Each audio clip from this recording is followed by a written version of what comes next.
Hello my dear friends, मैं हूं आपका भाई पीके और आपके अपने यूट्यूब चैनल में स्वागत करते हैं। जैसा कि आपके सामने एक बुक दिख रहा है जो कि खान सर के द्वारा लॉन्च किया गया है और इसमें 11,000 प्लस क्वेश्चंस है। तो इसी बुक का हम लोग सोल्यूशन करते हैं इस चैनल के माध्यम से। और अभी तक हम लोगों ने एनर्जी के पहले जितने भी क्वेश्चंस हैं जो कि यांत्रिकी में दिए हुए हैं, कार्य, एनर्जी, शक्ति है, तो हम लोग एनर्जी के पहले जितने भी क्वेश्चंस हैं तो उनका सोल्यूशन कर लिए हैं। और आज स्टार्ट करते हैं उसी के आगे, पार्ट 11 होगा ये। तो आज हम स्टार्ट करते हैं क्वेश्चन नंबर 48 के बाद 49 नंबर से, यानी कि 49 नंबर से। और अभी तक हम लोगों ने 48 तक के क्वेश्चंस को सभी को कवर कर लिया था। और जितने भी ऑब्जेक्टिव क्वेश्चंस में जो थ्योरेटिकल क्वेश्चंस हैं या न्यूमेरिकल क्वेश्चंस, तो उन लोगों को हम लोग बहुत ही डिटेल में समझ चुके हैं। तो आप प्लीज़ से रिक्वेस्ट है आपसे कि आप अभी तक यदि इसके पहले जितने भी क्वेश्चंस हैं उनका सोल्यूशन नहीं देखे हैं तो आप जा करके प्लेलिस्ट बन चुका है चैनल के माध्यम से, वहाँ से आप देख सकते हैं, ताकि आप जब यहाँ से देखें तो आपको ज़्यादा समझ में आए। तो चलिए 49 नंबर क्वेश्चन देखते हैं। और 49 नंबर भाई बता दें आपको कि ये काफ़ी लॉन्ग टर्म में इसका सोल्यूशन है, तो हम इसका सोल्यूशन जो है वीडियो के लास्ट में करेंगे। तो आइए क्वेश्चन नंबर 50 से देखते हैं। 50 नंबर क्वेश्चन है, लेकिन उसका सोल्यूशन हम ज़रूर करेंगे, ऐसा नहीं है कि हम इसका सोल्यूशन नहीं करेंगे 49 का। 50 नंबर क्वेश्चन देखते हैं कि किसी बंदूक से बुलेट दागे जाने पर बुलेट की गतिज ऊर्जा डैश डैश डैश होती है। क्वेश्चंस का कहने का मतलब है जब आप किसी बंदूक से गोली अगर छोड़ी जाती है तो इसकी जो गतिज ऊर्जा होती है बंदूक की, तो क्वेश्चन में देखिए है कि बंदूक की तुलना में कम होती है, अगणनीय होती है, कि बंदूक की तुलना में अधिक होती है, कि बंदूक के बराबर होती है। तो जो बुलेट जो छोड़ा जाता है बंदूक से, तो इसकी गतिज ऊर्जा जो होती है बंदूक की तुलना में अधिक होती है। तो आपका right answer option number C होगा। और इसमें एक प्लस पॉइंट है कि जब ये कार्य किया जाता है कि किसी बंदूक से गोली छोड़ा जाता है, तो ये न्यूटन का कौन सा नियम को फॉलो करता है, तो तृतीय नियम को फॉलो करता है। क्योंकि जब आप जैसे ही बुलेट छोड़ते हैं तो ये पीछे की ओर प्रतिक्रिया देता है। और आपको मालूम है कि न्यूटन का तृतीय नियम जो कहता है प्रत्येक क्रिया के प्रति बराबर विपरीत प्रतिक्रिया होती है। और उसी की वजह से बंदूक में भी जैसे ही बंदूक आगे की ओर गोली निकलता है तो बंदूक में पीछे की ओर गतिज ऊर्जा उत्पन्न होती है, लेकिन गोली के कंपेयर में इसकी जो गतिज ऊर्जा होती है बंदूक की वो कम होती है। तो इसलिए आपका right answer option number C हो जाएगा। ठीक है, हम कोई भी क्वेश्चंस के दाएं बाएं जितने भी क्वेश्चंस बनेंगे उनको भी देखते चलेंगे।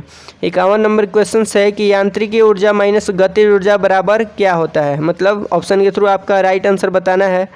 तो हमने इसके पहले भी देखा था कि यांत्रिक ऊर्जा बराबर होता है गतिज ऊर्जा प्लस स्थितिज ऊर्जा, यानी कि mechanical energy equal to kinetic energy plus potential energy. तो इसके वजह से आपका यहाँ जो हो जाएगा यांत्रिकी ऊर्जा माइनस गतिज ऊर्जा, तो स्थितिज ऊर्जा के बराबर हो जाएगा। ऑप्शन नंबर बी आपका राइट आंसर हो जाएगा। क्वेश्चन नंबर 52 देखते हैं। क्वेश्चन नंबर 52 में कहा जा रहा है कि एक वस्तु की गतिज ऊर्जा और स्थितिज ऊर्जा के योग को क्या कहते हैं। तो फिर से वही क्वेश्चंस है, बस उसके टर्म्स को चेंज कर दिया गया है। तो बोला गया है कि गतिज ऊर्जा और स्थितिज ऊर्जा के योग को क्या कहते हैं, तो यांत्रिक ऊर्जा कहते हैं, मैकेनिकल एनर्जी कहते हैं। तो आपका right answer option number B हो जाएगा। नेक्स्ट क्वेश्चन देखते हैं 53 नंबर। 53 नंबर जो क्वेश्चन है, कहा जा रहा है कि 15 kg द्रव्यमान की एक वस्तु 7 मीटर प्रति सेकंड के एक समान वेग से गति कर रही है, उस वस्तु की गतिज ऊर्जा कितनी है। तो इसमें भी फिर से आपको गतिज ऊर्जा बताना है। और इस टाइप के सभी क्वेश्चंस को हम लोग पहले ही हल कर चुके हैं। तो कोशिश है कि आप जा कर के इसके पहले वाले वीडियो को पहले देख लीजिएगा और इन सभी क्वेश्चंस को खुद से ट्राई कीजिएगा। नहीं बने तो फिर इसके बाद वीडियो को देखिएगा। सोल्यूशन करते हैं। इसमें देखिए एम का मान दिया गया है और एक समान वेग यानी कि वी का मान दिया गया है 7 मीटर प्रति सेकंड। और गतिज ऊर्जा कहा गया है, तो गतिज ऊर्जा का एक फार्मूला होता है काइनेटिक एनर्जी, इसको इंग्लिश में डिनोट करते हैं के काइनेटिक एनर्जी यानी कि गतिज ऊर्जा। तो इसका फार्मूला होता है half M V square, half M V square.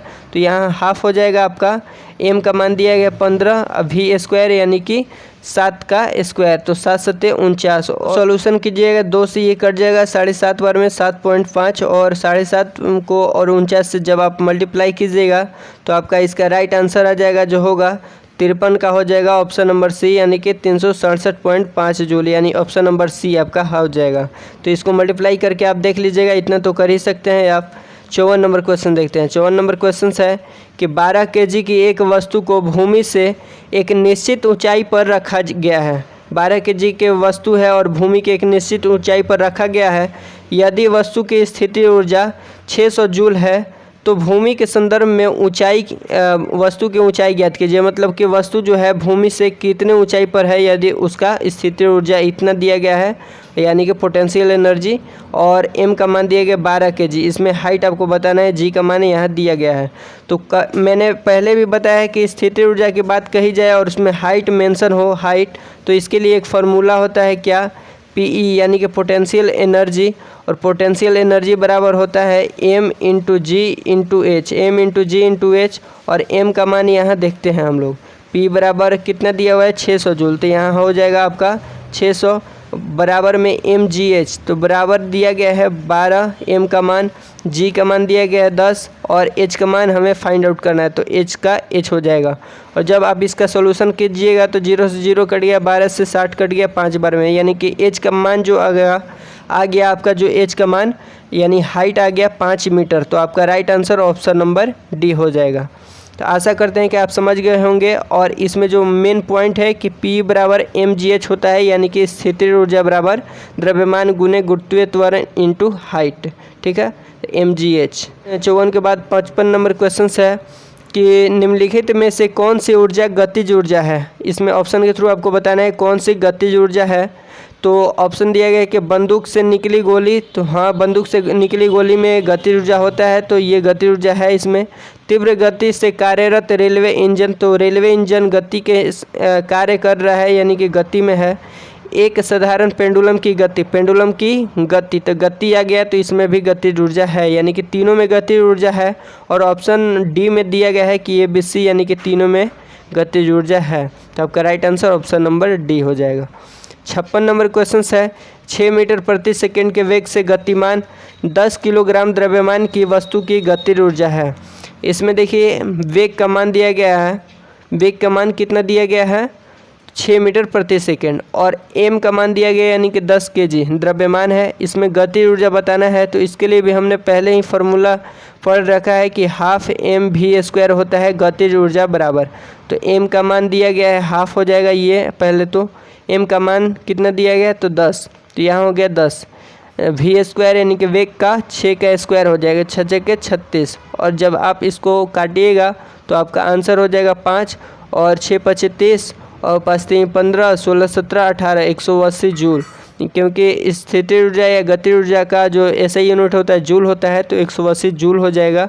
तो आपका राइट आंसर 56 का ऑप्शन नंबर बी, ठीक है, आप समझ चुके होंगे। नेक्स्ट क्वेश्चन यानी कि 57 नंबर क्वेश्चन देखते हैं। 57 नंबर क्वेश्चन है कि ऊर्जा के संबंध में निम्न में से कौन सी यानी कौन सा कथन सत्य नहीं है। ऊर्जा के संदर्भ में बताना है कौन सा कथन सत्य नहीं है। तो ऊर्जा भौतिक पदार्थ नहीं है, तो ये ऊर्जा भौतिक पदार्थ नहीं है, तो यानी ये कथन जो है सत्य है। हमें असत्य बताना है यानी कि जो सत्य नहीं है।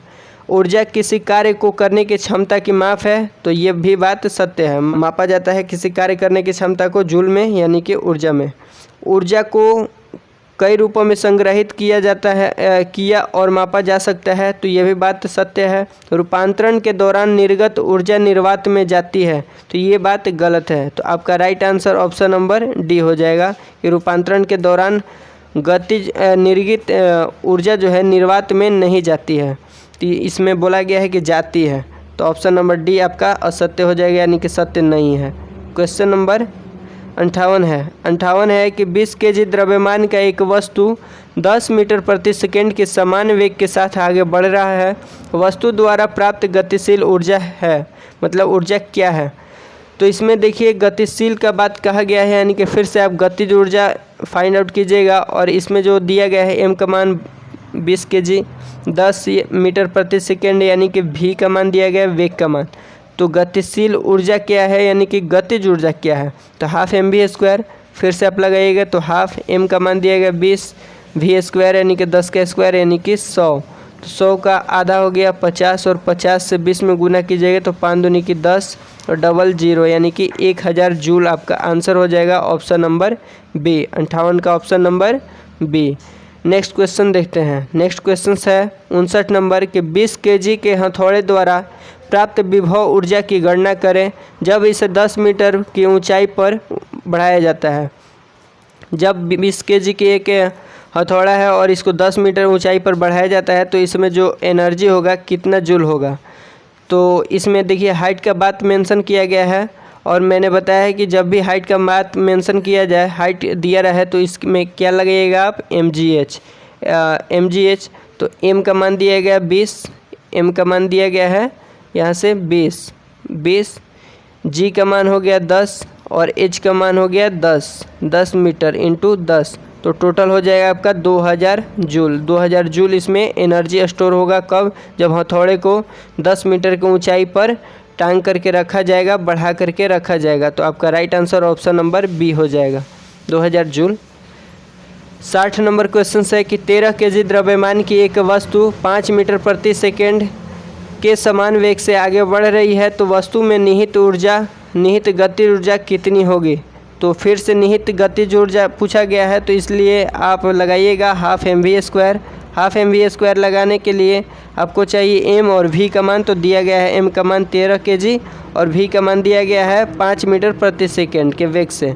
तो इसमें हाफ mv² तो हाफ m का मान 13 v² यानी कि 25 5 के स्क्वायर 25 हो जाएगा। और जब आप इसको काटिएगा तो राइट आपका आंसर जो आ जाएगा 60 का ऑप्शन नंबर सी हो जाएगा 162.5 joule. 162.5 joule option number C हो जाएगा। तो इसको आप करके देख लीजिएगा। 61 नंबर क्वेश्चन देखते हैं कि 20 किलोग्राम द्रव्यमान की वस्तु 5 मीटर प्रति सेकेंड की गति के साथ चलती है, इसकी गतिज ऊर्जा डैश डैश डैश होगी। जिसमें गतिज ऊर्जा बताना है आपको फिर से, तो लगाइएगा क्या हाफ mv²। तो हाफ एक ही तरह से क्वेश्चन है तो इसलिए आप कोशिश कीजिएगा कि वीडियो को रोक करके खुद से सॉल्यूशन करें और इसके बाद वीडियो को देखें। तो यहाँ m का मान जो दिया गया है 20 है, 20 और v² इनके 25, तो 2 से काटिएगा 10 यानी 250 जूल आ गया आपका ऑप्शन नंबर बी। नेक्स्ट बढ़ते हैं बिना देर गवाए। 62 नंबर क्वेश्चन है कि गतिज ऊर्जा के बारे में कौन सा गलत है। गतिज ऊर्जा के बारे में बताना है कि कौन सा जो ऑप्शन है इसमें गलत है। तो स्थिर अवस्था के दौरान वस्तु में निहित ऊर्जा को गतिज ऊर्जा कहते हैं। तो ना बाबा, ये तो बात गलत है, क्योंकि जब भी कोई वस्तु स्थिर रहती है तो उसमें जो निहित ऊर्जा होती है, जो ऊर्जा स्टोर रहती है, तो उसमें स्थितिज ऊर्जा होती है। और जब कोई भी गति के कारण गति करता है वस्तु, उसमें गतिज ऊर्जा होती है। तो ये तो बात गलत है ऑप्शन नंबर ए। तो कौन सा बात गलत है बताया गया है तो बताना है, तो आपका तो ए हो जाएगा। बी देखते हैं कि एक वस्तु गति के आधार पर इसके द्वारा प्राप्त ऊर्जा को गतिज ऊर्जा के रूप में जाना जाता है। तो गति के आधार पर यह कहा गया है कि गति के आधार पर इसके द्वारा प्राप्त ऊर्जा को गतिज ऊर्जा माना जाता है। तो ये तो बात सत्य है। काइनेटिक एनर्जी यानी गतिज ऊर्जा बराबर हाफ mv², ये भी बात सत्य है। गतिमान वस्तुओं में गतिज ऊर्जा होती है, ये भी बात सत्य है। तो लेकिन क्वेश्चन में आपको बोला गया है कि कौन सा गलत है, तो ऑप्शन हो जाएगा ऑप्शन नंबर ए।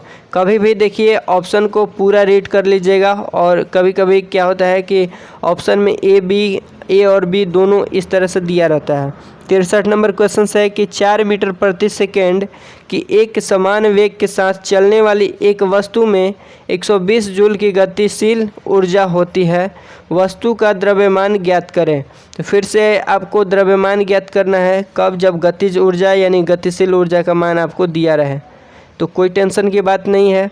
गतिज ऊर्जा यानी कि काइनेटिक एनर्जी बराबर होता है हाफ mv²। और काइनेटिक एनर्जी का मान दिया गया है कितना, गतिशील ऊर्जा होती है 120 जूल, यानी कि 120 दिया गया है। और इधर हो गया आपका हाफ, m का मान नहीं दिया गया, आपको द्रव्यमान ही निकालना है। तो m का m हो जाएगा v² यानी कि 4 मीटर प्रति सेकेंड। यहाँ वेग है, एक समान वेग, इसमें खुद क्वेश्चन में कहा गया होगा कि वेग से गति से।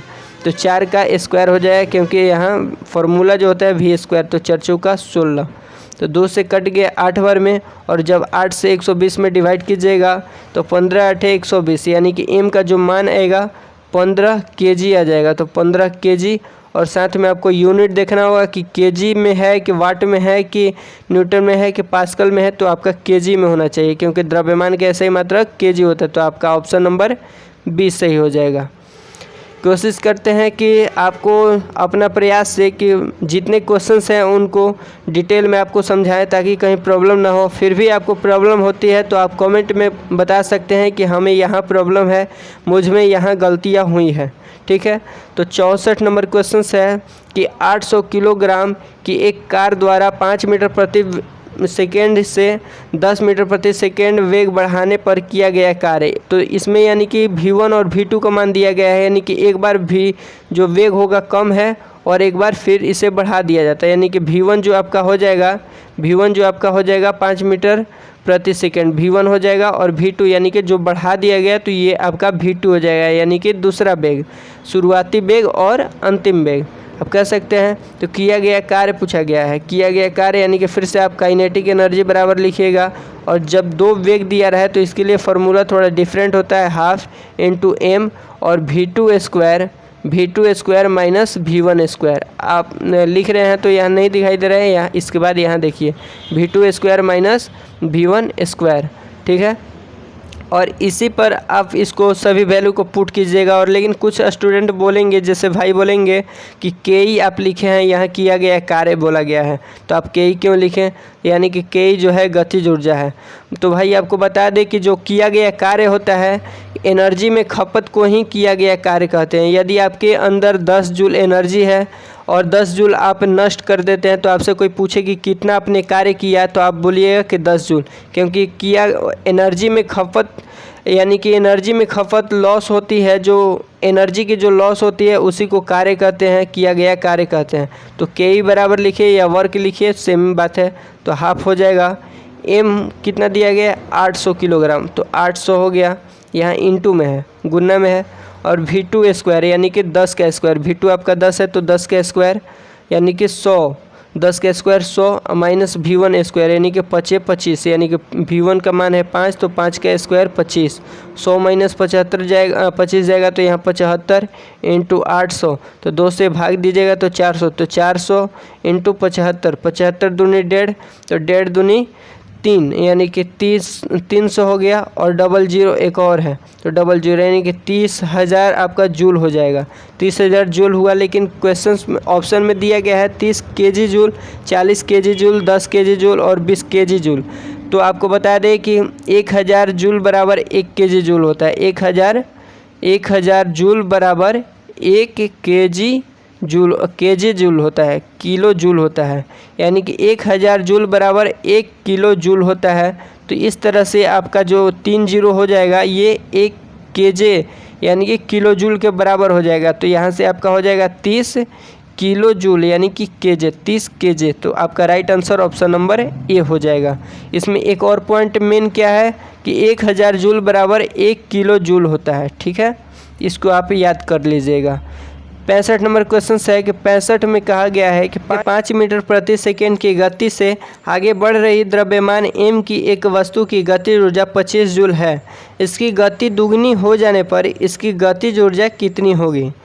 तो थोड़ा सा देखिए, दिमाग लगाइएगा। क्वेश्चन में कहा गया है कि 5 मीटर प्रति सेकेंड की गति से जब आगे बढ़ रही है तो इसकी गतिज ऊर्जा जो है 25 जूल है। यानी कि इन दोनों में जब आप संबंध देखिएगा, रिलेशन क्या है कि 5 का स्क्वायर किया गया है यहाँ, यानी कि गति का जो जितना भी दिया गया है गति का आप स्क्वायर कीजिएगा तो यहाँ 25 जूल आपका गतिज ऊर्जा के बराबर हो जाएगा। तो इसी प्रकार फिर से कहा गया है कि इसकी गति दुगनी हो जाने पर, यानी कि गति का मान कितना दिया था 5 मीटर प्रति सेकेंड, इसकी गति का मान दुगनी हो जाने पर, यानी कि 5 दिया था तो इसका दुगना कीजिएगा तो नया जो आपका वेग होगा 10 मीटर प्रति सेकेंड हो जाएगा। दुगनी हो जाने पर इसकी गतिज ऊर्जा कितना होगा। तो यानी कि आप पहले देख रहे हैं कि जितना भी वेग दिया था उसके स्क्वायर के बराबर इसका गतिज ऊर्जा है, यानी कि जितना आया आपका दुगना करने पर इसका भी आप स्क्वायर कीजिएगा तो आपका गतिज ऊर्जा आ जाएगा। बात को आप ध्यान से सुने होंगे तो आपको समझ में आ गया होगा क्या करना है। तो फिर से आप इसी तरह से पहले की तरह दूसरे वाले जब गति को दुगनी कर रहे हैं तो इसका भी आप स्क्वायर कीजिएगा तो आपका गतिज ऊर्जा के बराबर आ जाएगा आंसर। तो 10 का स्क्वायर कीजिएगा तो कितना होगा 100 होगा, यानी कि आपका 100 जूल हो जाएगा। Option number A right answer हो जाएगा।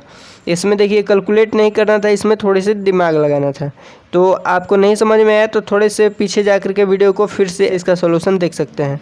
चलिए क्वेश्चन नंबर नेक्स्ट है कि 12 केजी की एक वस्तु जब भूमि से 5 मीटर की ऊंचाई पर हो तब इसमें निहित ऊर्जा कितनी होती है। दिया गया है g बराबर 9.8 मीटर प्रति सेकेंड स्क्वायर, यानी कि इस बार g का मान जो दिया गया है 10 मीटर प्रति सेकेंड स्क्वायर नहीं दिया गया है। तो 12 केजी जो है m का मान हो जाएगा आपका, और जो 5 मीटर जो है ये तो हाइट का मान हो गया। लेकिन इसमें निहित ऊर्जा कितनी है, यानी कि इसमें जो एनर्जी स्टोर है, जो कि ऊर्जा स्टोर है, उसका मान बताना है। यानी कि निहित ऊर्जा यानी कि स्थितिज ऊर्जा को कहते हैं निहित ऊर्जा या स्टोर ऊर्जा। किसको कहते हैं, तो स्थिर ऊर्जा को निहित ऊर्जा कहते हैं। तो उसी को मान बताना है। और आपको मालूम है कि स्थितिज ऊर्जा बराबर क्या होता है, तो mgh। जब हाइट का मान दिया है तो mgh लगाइएगा, यानी कि पोटेंशियल एनर्जी, स्थितिज ऊर्जा, निहित ऊर्जा सभी को एक ही को कहते हैं। तो P बराबर यानी पोटेंशियल एनर्जी बराबर mgh। m का मान दिया गया है 12 kg, g का मान दिया गया है 9.8, बट हमें 10 ही मानना है, क्योंकि जो भी हम मानेंगे 10 मानेंगे कभी भी 9.8 के स्थान पर, और जो भी मान आएगा उससे नज़दीक में देखेंगे कि कौन सा मान है, वही आपका आंसर होगा। नहीं समझे, आइए समझते हैं।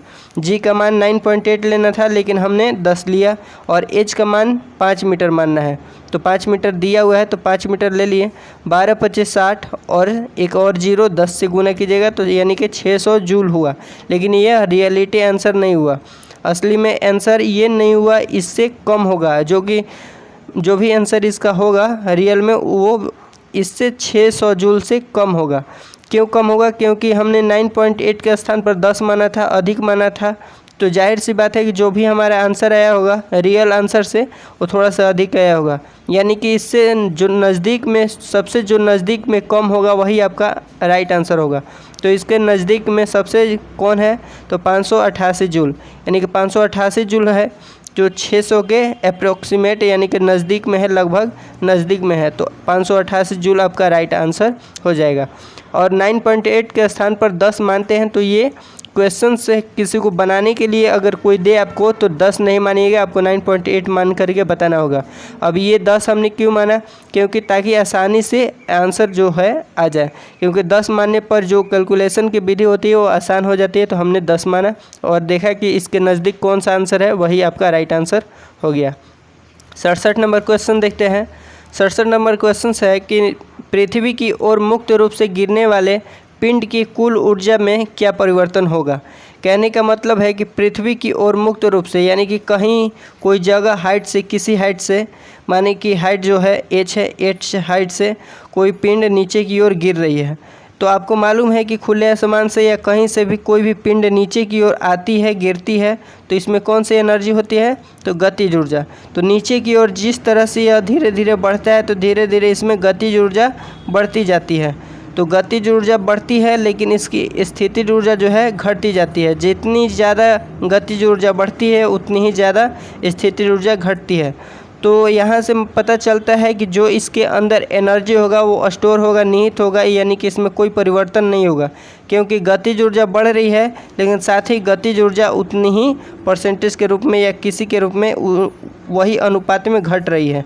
अगर 2-2-2 इस तरह से गतिज ऊर्जा बढ़ रही है तो 2-2-2 करके स्थितिज ऊर्जा इसकी घट रही है। तो आप समझ सकते हैं यहाँ से कि जो इसमें एनर्जी होगा वो कोई परिवर्तन नहीं होगा, उसमें जो एनर्जी होगा निहित होगा, स्टोर होगा, अपरिवर्तित होगा। तो यानी परिवर्तन नहीं होगा, यानी ऑप्शन नंबर ए आपका राइट आंसर होगा कि इसमें कोई परिवर्तन नहीं होगा।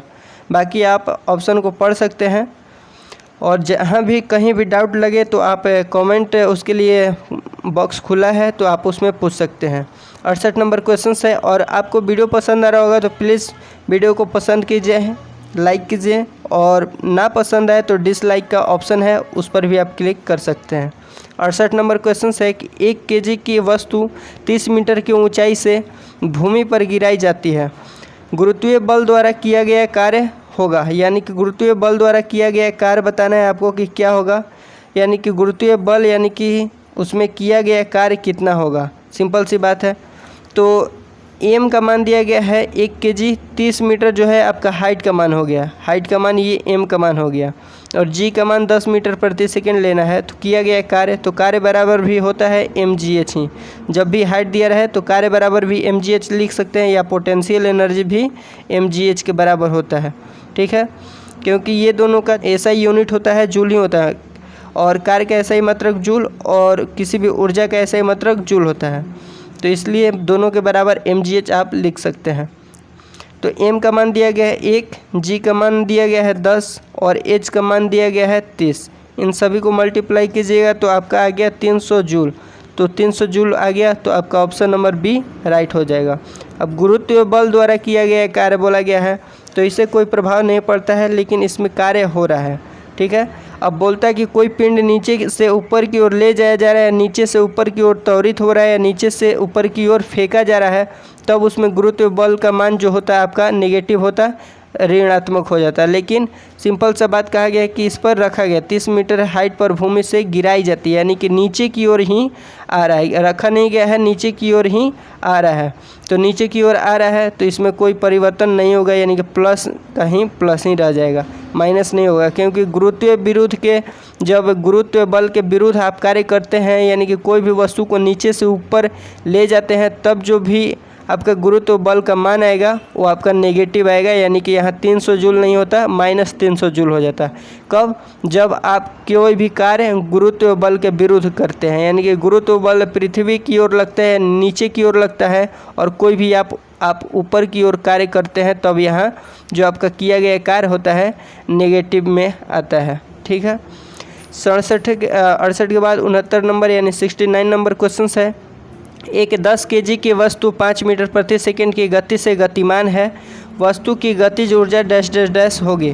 तो सिंपल सा क्वेश्चन है, तो क्या करना है, इसमें हाफ mv², फिर से हाफ m का मान 10, v² यानी कि 50 25, 5 का स्क्वायर कीजिएगा, क्योंकि v² होता है, तो 5 का स्क्वायर 25।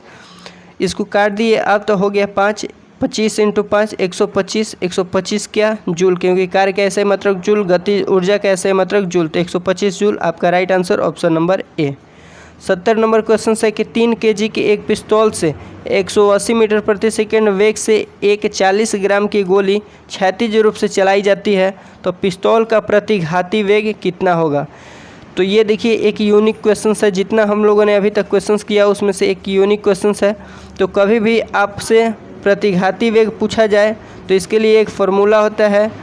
पहले इसको डाटा को समझते हैं। तो ये जो दिया गया है पिस्तौल के जो मान दिया गया है m का मान, तो इसे हम m1 मानेंगे, क्योंकि द्रव्यमान जो है 2 है, तो एक को हम m1 मानेंगे और एक को हम इसको m2 मानेंगे। अब भले ही इसमें जो है kg है, तो इसको हमें ग्राम में चेंज करना होगा, m1 m2 हो गया।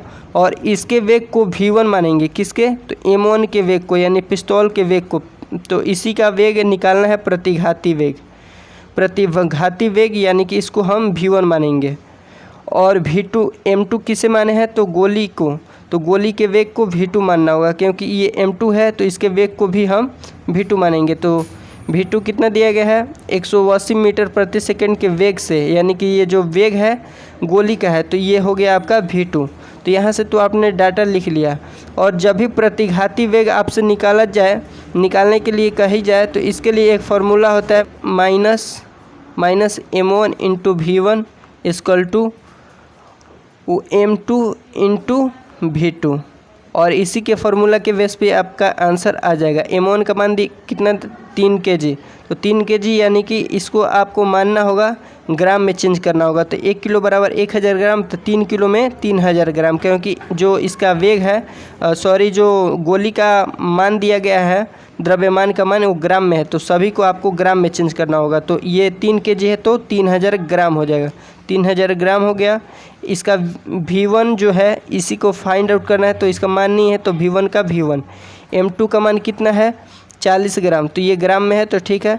और v2 जो है आपका कितना है, तो v2 यानी कि गोली का वेग 180 लिख लिया। अब इन सभी को सोल्यूशन कीजिएगा, तो यहाँ से जो 3000 है उधर बटे में जाएगा, तो यहाँ ये 3000 जो है ये बटे में आ जाएगा, तो यहाँ हो गया आपका 3000। तो 2 0 से 2 0 कट गया, ये 2 हो गया, ये 15 हो गया, यानी कि 18 दूनी की 36 और बटे 15, यानी कि v1 का जो मान आ रहा है आपका 36 बटे में 15। तो आप डिवाइड कीजिएगा इसमें, तो V1 का मान आपका आ जाएगा यहाँ माइनस में था, तो ये माइनस में है, आपको ध्यान रखना है माइनस को लेकर के चलना है, यानी कि V1 जो होगा कहीं अंक के तरफ, डिजिट की तरफ माइनस हो जाएगा, तो यहाँ माइनस हो जाएगा।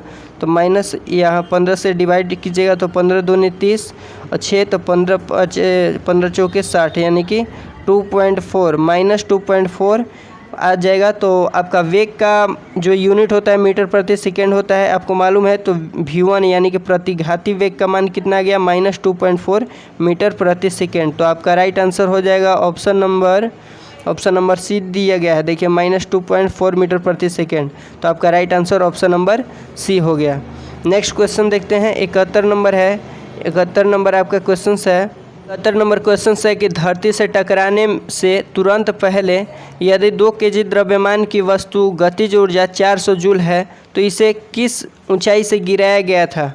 तो इसमें देखिए फिर से हाइट की बात कही गई है और आपका दिया गया है टोटल एनर्जी। तो टोटल एनर्जी भी दिया गया है और आपसे हाइट का मान पूछा गया है, तो आपसे टेंशन लेने की बात नहीं है। तो टोटल जूल कितना दिया गया है, 400 जूल। तो आपको मालूम है कि mgh होता है टोटल एनर्जी बराबर एनर्जी आपका हो जाएगा गतिज ऊर्जा। तो गतिज ऊर्जा तो यानी कि ऊर्जा ही तो है, तो 400 इक्वल टू mgh होता है। mgh तो m का मान 2, तो 2 हो गया, g का मान 10 और h का मान आपका हाइट का मान किस ऊंचाई से गिराया गया था, h का मान आपसे पूछा गया है। तो यहाँ से जब आप कैलकुलेट कीजिएगा तो 10 दूनी के 20, अब 20 से 400 को काटिएगा तो 20 बार में कट जाएगा, यानी कि 20 मीटर हो गया हाइट का मान, यानी कि h बराबर 20 मीटर। ऑप्शन नंबर सी आपका राइट आंसर हो जाएगा। आप समझ गए होंगे, एक ही टाइप के बार बार क्वेश्चंस हैं तो ज़्यादा परेशानी की कोई बात नहीं होनी चाहिए। 72 नंबर जो है क्वेश्चंस है कि यदि 10 kg भार की 10 kg भार की एक बाईसाइकिल 20 मीटर प्रति सेकेंड की गति से चलती है तो बाईसाइकिल की गतिज ऊर्जा है, फिर से आपको हाफ mv² लगाना है क्योंकि गतिज ऊर्जा बराबर पूछा गया है। तो गतिज ऊर्जा बराबर हाफ mv², तो हाफ हो गया, m का मान 10 kg तो हो गया आपका 10 और v² यानी कि वेग जो दिया गया है 20, तो 20 का स्क्वायर यानी कि 400, v² यानी कि b² यानी 20 का स्क्वायर बराबर 400। ठीक है, तो वही है 400 ये v² का मान। तो 2 से कट गया 5 बार में, 5 का 20 यानी कि 20 और 00 यानी कि 2000 जूल हो जाएगा आपका राइट आंसर। तो 72 का 72 का right answer option number D हो गया 2000 जूल। नेक्स्ट क्वेश्चन देखते हैं, 72 के बाद 73 नंबर क्वेश्चन है। 73 नंबर क्वेश्चन है आपका कि 14 kg द्रव्यमान की एक वस्तु 5 मीटर प्रति सेकेंड के समान वेग से आगे बढ़ रही है, तो वस्तु में निहित गतिज ऊर्जा ज्ञात कीजिए। तो फिर से आपको गतिज ऊर्जा का मान बताना है, तो लगाइएगा हाफ mv²। तो गतिज ऊर्जा यानी काइनेटिक एनर्जी बराबर हाफ, m का मान दिया गया है 14 m, v² यानी कि 25, तो 25 और यहाँ से जब आप कटाइएगा तो 7 बार में, तो 25 चौका 100 होता है, 25 चौका 100 यानी कि 25 सत्ते 175 हो जाएगा। तो 73 का आपका right answer option number D 175 joule. ठीक है, नेक्स्ट क्वेश्चन देखते हैं। नेक्स्ट क्वेश्चन है 74 नंबर कि 70 kg के भार को उठाने के लिए 9800 जूल की ऊर्जा का प्रयोग किया गया, भार डैश डैश डैश की ऊंचाई पर उठाया गया। तो इसमें टोटल जूल यानी टोटल एनर्जी दिया गया है कितना, 9800 जूल। ठीक है, इतना ऊर्जा का खपत किया गया, इतना ऊर्जा का प्रयोग किया गया, इतना ऊर्जा का लॉस कहा गया। लॉस हुआ तो कुछ भी कहें तो इससे फ़र्क नहीं पड़ता है। m का मान दिया गया है 70 kg, बताना है कि किस हाइट पर मतलब उठाया गया कि इतना जूल का खपत हुआ और इतना kg का द्रव्यमान आपका भार था। तो भार कहा गया है, देखिएगा ध्यान से, यहाँ भार कहा गया है। ठीक है, भार कहा गया है, तो यानी कि भार यानी कि वेट बराबर फॉर्मूला होता है m × g यानी कि द्रव्यमान गुने गुरुत्वीय त्वरण। तो यानी कि द्रव्यमान गुने गुरुत्वीय त्वरण, जो ये वेट है W है, ये वेट है WEIGHT वेट है, यानी कि भार को इंडिकेट करता है W, और W वर्क को भी इंडिकेट करता है, लेकिन ये W जो है यहाँ वेट है। वेट बराबर द्रव्यमान गुने गुरुत्वीय त्वरण या m × g होता है। और द्रव्यमान का भार का मान दिया गया है कितना, 70 kg। तो W के स्थान पर हो गया 70 इक्वल टू m का मान कितना है, तो m का मान नहीं दिया गया है, तो m इंटू एम, क्योंकि द्रव्यमान यहाँ दिया रहता है, अगर m का मान तो यहाँ द्रव्यमान लिखा रहता, ठीक है। फिर हमें इसको कैलकुलेट करने की ज़रूरत ही नहीं पड़ती। और g कितना दिया गया है तो नहीं दिया गया है, तो खुद से आपको मैं बोलता हूँ कि g का मान 10 ले लेना होता है, तो 10 हो गया। तो यहाँ से आपका m का मान कितना निकल के आ गया, तो 7 kg, 7 kg आपका द्रव्यमान निकल के आ गया, ठीक है। m का मान 7 kg, तो 7 हो गया। और आपको हाइट पूछा गया है कितने हाइट पर, तो हाइट के लिए मैंने बताया है फिर से, और टोटल एनर्जी दिया रहे तो टोटल एनर्जी यानी पोटेंशियल एनर्जी या कोई भी एनर्जी बराबर mgh होता है, mgh, ठीक है। तो टोटल एनर्जी कितना 9800, तो यहाँ 9800 हो गया इक्वल टू ये P का मान हो गया टोटल एनर्जी का। m का मान कितना निकला 7, ठीक है। m का मान, g का मान फिर से हम 10 लेंगे mg, और h का मान हमें नहीं मालूम है तो निकालना होगा। तो यहाँ से जब आप इसको कैलकुलेट कीजिएगा तो 0 से 0 कट गया, 7 से इसको कटाइएगा तो 7 एक बार में, और बचा 2, तो 7 28 यानी कि 14 मीटर हो जाएगा आपका हाइट। यानी कि किस ऑप्शन में h का मान 14 मीटर है, तो ऑप्शन नंबर ए है। तो 74 का जो है आपका right answer option number A हो जाएगा। तो आशा मेरा है कि आप समझ गए होंगे इस क्वेश्चंस को, क्योंकि मैंने स्लो करके इस क्वेश्चंस को डील किया है, ठीक है।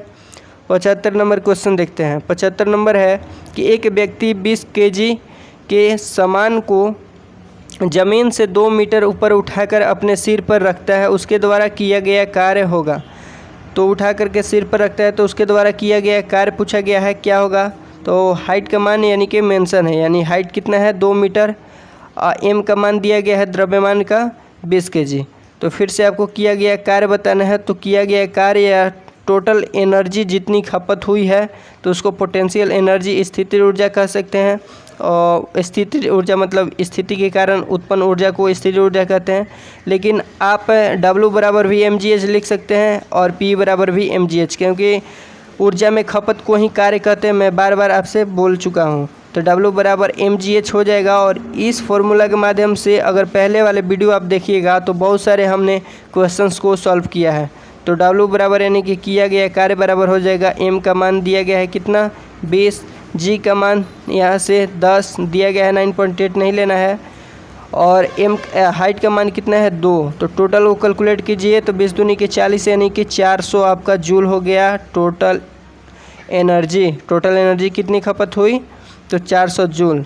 400 जूल ऑप्शन नंबर बी है, तो आपका बी ऑप्शन सही हो जाएगा, ठीक है। 75 का बी। नेक्स्ट क्वेश्चन देखते हैं 76 नंबर। 76 नंबर क्वेश्चन है कि एक व्यक्ति 2 सेकेंड में 1000 जूल का काम करता है, उसके द्वारा खर्च की गई ऊर्जा डैश डैश थी। अब ऊर्जा खपत की बात कही गई है कि कितनी खपत की गई है, तो टोटल एनर्जी यानी कि खपत ऊर्जा यानी कि ई बराबर क्या लिखिएगा, तो कार्य करने में प्रति इकाई समय में समय को इंडिकेट करते हैं सेकेंड से, यानी कि सेकेंड जो आपका हो गया इस समय होगा। तो ई बराबर W/S, और W आपका यानी कि 1000 जूल का काम करता है, तो 1000 हो गया आपका W का मान, ठीक है। सेकेंड यानी कि कितना टाइम, तो 2 सेकेंड में, तो 2 हो गया आपका ये टाइम यानी 2 सेकेंड। ये जो सेकेंड है ये टाइम है, टाइम का यूनिट होता है सेकेंड, ठीक है। जब आप इसको काटिएगा तो आपका हो गया टोटल कितना 500 जूल नहीं वाट, क्योंकि क्या है कि खर्च की गई ऊर्जा, यानी खर्च की गई ऊर्जा को क्या कहते हैं, शक्ति कहते हैं। शक्ति बराबर प्रति इकाई समय में की गई कार्य को शक्ति कहते हैं। और शक्ति यानी कि कितनी ऊर्जा खपत हुई है, कितना शक्ति आप लगाए हैं, तो यही बात होता है, इसमें कोई डिफरेंट नहीं है। तो यहाँ जो ई है आपका ई नहीं होगा, P बराबर W/S होगा, यहाँ ई नहीं होगा P हो जाएगा, P बराबर W/S, यानी कि P बराबर W/S यानी कि कितनी ऊर्जा खपत की गई, यानी कितनी आपने शक्ति उसमें कार्य करने में लगाई। तो P बराबर आपको निकालना था उसके द्वारा खर्च की गई ऊर्जा यानी कि कितना शक्ति लगाया गया, ठीक है। तो P बराबर आपका हो गया 500 वाट, क्योंकि शक्ति का ऐसा ही मात्रक वाट में होता है, और 500 वाट हो गया आपका option number C. Next question देखते हैं 77 नंबर। 77 नंबर है कि 40 kg द्रव्यमान की एक वस्तु की ज़मीन से 5 मीटर की ऊंचाई पर ऊपर उठाया गया, इसकी स्थितिज ऊर्जा क्या है? स्थितिज ऊर्जा फिर से आपसे पूछा गया, तो मैंने बताया है कि जब भी हाइट मेंशन हो तो mgh लगाइएगा, और स्थितिज ऊर्जा यानी कि P बराबर mgh। m का मान 40, यहाँ से 40, g का मान 10 लेना है, 10 दिया भी है, h का मान कितना 5 मीटर, तो 5 टोटल कितना हुआ 5 के 20 और 00 हो गया, यानी कि 2000 जूल आपका right answer option number B. ठीक है, 78 नंबर क्वेश्चन देखते हैं। 78 है कि किसी वस्तु की मुक्त रूप से गिरावट के दौरान, यानी कि कोई भी वस्तु को जब खुले आसमान से या कहीं से भी कोई वस्तु है गिराई जाती है तो क्या क्या घटना होती है? तो गतिज ऊर्जा में वृद्धि होती है, तो हाँ होती है। स्थितिज ऊर्जा में वृद्धि होती है, नहीं, ये तो कमी होती है, क्योंकि गतिज ऊर्जा बढ़ती है, ऊपर से नीचे की ओर कोई भी सामान्य कोई भी वस्तु गिरता है तो गतिज ऊर्जा बढ़ती है, इसकी गति में वृद्धि के कारण गतिज ऊर्जा बढ़ती है, और इसकी स्थिरता घटती है, तो इसलिए स्थितिज ऊर्जा घटती है, तो ये वृद्धि होती है, बात गलत है। गतिज ऊर्जा में कमी होती है, ये भी बात गलत है। गतिज ऊर्जा में परिवर्तन नहीं होती है, तो आप राइट आंसर आपका ऑप्शन नंबर ए हो जाएगा। 78 का right answer option number A. गतिज ऊर्जा धीरे धीरे नीचे की ओर, जिस तरह से हाइट इसका कम होता है उस तरह से इसका गतिज ऊर्जा बढ़ते जाता है। ठीक है, तो गतिज ऊर्जा में परिवर्तन नहीं होती है, तो परिवर्तन तो होती है तो नहीं होती है कहा गया है, तो इसलिए ये भी बात गलत हो जाएगा। तो आपका right answer option number A हो गया। 79 देखते हैं। 79 नंबर आपका क्वेश्चन है कि किसी निश्चित ऊंचाई पर गतिमान किसी वस्तु के वेग को 4 गुना बढ़ा दिया जाए तो उस वस्तु की स्थितिज ऊर्जा में क्या परिवर्तन होगा? तो इसमें क्या कहा गया है कि ऊंचाई पर गतिमान वस्तु के वेग को 4 गुना बढ़ा दिया जाए, यानी कि कोई भी हाइट है और उस पर उसका वस्तु का वेग को 4 गुना बढ़ा दिया जाए, वेग को बढ़ाया गया है, तो पूछा गया कि स्थितिज ऊर्जा में क्या परिवर्तन होगा, क्या प्रभाव पड़ेगी, कुछ भी पूछा जा सकता है। तो इसमें देखेंगे हम संबंध कि क्या वेग और स्थितिज ऊर्जा में कोई संबंध है, और उसी के अकॉर्डिंग तो इसका जो होगा परिवर्तन होगा, तो इसमें चेंजेस उसी के अनुसार होगा। तो आप देखते हैं कि पोटेंशियल एनर्जी यानी कि स्थितिज ऊर्जा बराबर होता है क्या, पोटेंशियल mgh, लेकिन इसमें वेग को 4 गुना बढ़ा दिया गया है। तो आप देख सकते हैं कि इसमें तो वेग की कहीं बात कही नहीं गई है, m × g × h होता है पोटेंशियल एनर्जी यानी स्थितिज ऊर्जा बराबर, तो इसमें तो वेग का कहीं बात है ही नहीं। तो वेग को आप बढ़ाइए या घटाइए या 4 गुना कीजिए या 5 गुना कीजिए तो इससे कोई प्रभाव नहीं पड़ेगा, यानी कि स्थितिज ऊर्जा जितनी रहेगी उतनी ही रहेगी। अगर कहा जाता है कि हाइट को दुगनी कर दी जाए तो P भी यानी कि गतिज ऊर्जा भी दोगुना हो जाता। हाइट को 4 गुना कर दिया जाए तो पोटेंशियल एनर्जी स्थितिज ऊर्जा भी 4 गुना हो जाता है, क्योंकि यहाँ इसमें P जो है डायरेक्टली प्रोपोर्शनल यानी समानुपाती है किसके, M के, G के, H के। अगर इन तीनों में से किसी एक की बात कही जाती और पूछा जाता कि स्थितिज ऊर्जा पर क्या प्रभाव पड़ेगा, क्या होगा, क्या परिवर्तन होगा, तब आपका कुछ दूसरा आंसर हो जाता। लेकिन इसमें वेग के पूछा गया है तो वेग में इसका कोई प्रभाव नहीं पड़ेगा, यानी स्थितिज ऊर्जा नियत रहेगी, तो कोई चेंजेस नहीं होगा। तो आपका right answer option number A होगा। आप समझ गए होंगे, और बाकी ऑप्शन आप पढ़ सकते हैं, लेकिन इसका right answer option number A हो जाएगा।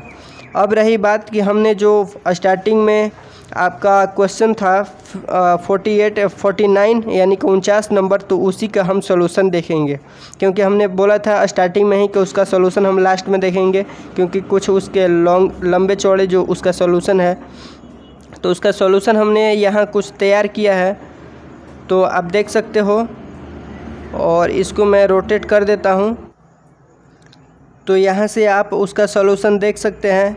और जैसे कि आपको मालूम है कि ये जो वीडियो आप देख रहे हैं ये तो मोबाइल से ही मैं क्रिएट करता हूँ, तो उतनी तो सुविधाएं अभी है नहीं कि क्वेश्चन को सामने रख करके आप उसका सॉल्यूशन देख पाएँ। तो कोशिश जारी रहेगी, मेहनत जारी रहेगा, और आपका अगर आशीर्वाद रहे तो ये भी सभी सफल हो जाएगा। तो देखते रहिए। इसका सॉल्यूशन आप देख सकते हैं कि m1 का मान जो भी दिया है, थोड़ा सी समझ सकते हैं आप, मैं समझा देता हूँ कि इसमें जो m1 का मान दिया गया है, m2 का मान दिया गया है, देख सकते हैं। और जिस तरह से क्वेश्चन कहा गया है कि m जो आगे की ओर 2 मीटर प्रति सेकेंड की ओर बढ़ रही है, और जो उसका इनिशियल यानी शुरुआती जो वेग है 0 है, यानी कि कोई नहीं है, और इसमें आप यहाँ देखिएगा तो दूसरा वस्तु के साथ जब M1 यानी पहला द्रव्यमान वाला वस्तु टकराता है तो उसका वेग क्या होता है, तो उसका वेग v हो जाता है। उसे हमें निकालना है, वह हमें मालूम नहीं है कि जब एक वस्तु जो है दूसरे द्रव्यमान के साथ टकराता है तो उसका वेग क्या होगा। तो जब भी टकराएगा तो उन दोनों का द्रव्यमान जो होगा जुड़ जाएगा। जैसे कि आप यहाँ देख सकते हो आप कि यहाँ जो दिया गया है M1 प्लस M2 दिया गया है, यानी कि दोनों जोड़ दिया जाता है। तो इसका सलूशन हमने करके यहाँ रखा है, तो आप यहाँ से देख करके समझ सकते हैं। फिर संवेग संरक्षण का नियम कहता है कि प्रारंभिक संवेग बराबर अंतिम संवेग।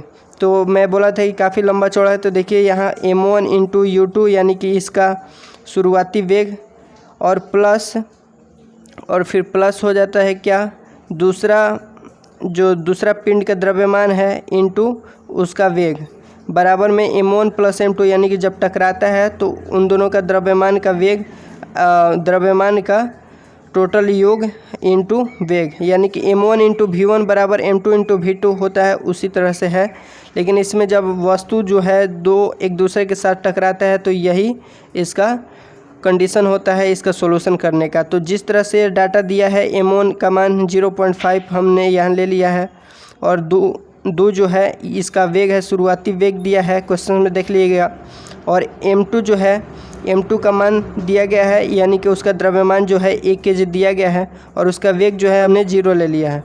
फिर जब दोनों वस्तु टकराता है यानी कि दोनों को जोड़ दिया गया है, टोटल वेग क्या होगा तो यहाँ नहीं मालूम है, तो हम उसे टोटल यानी कि अंतिम वेग जो है उसे भी माने हैं। इसके बाद का जो सॉल्यूशन है यहाँ है, इस तरह से कैलकुलेट करते जाइएगा। तो कैलकुलेट करने के दौरान यहाँ आपका v का मान आ जाएगा, लेकिन इसमें क्वेश्चंस में देखिएगा तो टोटल v का मान नहीं पूछा गया है। इसमें पूछा गया है कि आपका टकराने के दौरान उसमें ऊर्जा की क्षति कितनी हुई है। तो ऊर्जा की क्षति के लिए हमें एक और फार्मूला याद करना होता है, जैसे कि आप नीचे देख रहे हैं, ठीक है। तो यहाँ से टोटल जो होता है ऊर्जा की गति ऊर्जा में क्षति जितनी होती है उतने बराबर ये भी फार्मूला होता है। ये आपके सामने दिख रहा है, ये फार्मूला होता है टोटल। तो और इसी के डाटा को हम जितने आपका दिया गया है M1 M2 V1 V2 तो उसी को सबको आप पुट कीजिएगा तो इसका जो सॉल्यूशन निकल के आता है तो यहाँ से टोटल इतना निकल के आता है डिजिट होता है। तो ये आप इसे कह सकते हैं, और माइनस में है तो ये बताता है क्या कि कितनी क्षति हुई है, ना कि ये माइनस जो बताता है नकारात्मक और पॉजिटिव और नेगेटिव का साइन नहीं है, ये दर्शाता है कि कितनी ऊर्जा में क्षति हुई है। तो इसलिए आपका लास्ट में माइनस आ जाता है, और क्योंकि इतना एक में से आप बड़ा डिजिट है, एक में से 0.0 और 0.33 घटाते हैं तो आपका राइट आंसर इतना आ जाता है। और ऑप्शन में आपका दिया हुआ है इसका, तो आप इसमें देखिएगा तो आपका सी दिया गया है 0.67 जूल। तो इस तरह से आपका राइट आंसर हो जाता है। और आपको लास्ट में जाते जाते अगर वीडियो पसंद आया तो वीडियो को लाइक कीजिए, और चैनल पर फर्स्ट बार तो चैनल को सब्सक्राइब कीजिए, और चाहे तो आप अपने फ्रेंड के साथ शेयर कर सकते हैं। तब तक के लिए बाय बाय, टेक केयर, जय हिंद।